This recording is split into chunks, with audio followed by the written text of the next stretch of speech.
ராஜாவும் ராமுவும் ஆத்துல மீன் பிடிச்சிட்டு இருக்காங்க. ராஜாவுக்கு மட்டும் நிறைய மீன் மாட்டிகிட்டே இருக்கு.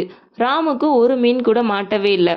அதனால ராஜா என்ன பண்றாரு, ராமு கிட்ட இங்க உன் தூண்டில கொடு அப்படின்னு சொல்லி வாங்கி தூண்டில பார்க்குறாரு.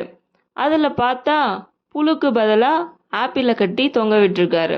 அட என்னப்பா, மீனை பிடிக்கிறதுக்கு புழுவை மாட்டினா பரவாயில்ல, ஆப்பிளை மாட்டி வச்சிருக்கே அப்படின்னு சொல்லிட்டு கேட்குறாரு. அதுக்கு அவர் சொல்கிறாரு, ஐய புழுவா, அதெல்லாம் எனக்கு பிடிக்காது, எனக்கு ஆப்பிள் மட்டும்தான் பிடிக்கும் அப்படின்னு சொல்லிட்டு சொல்கிறாரு.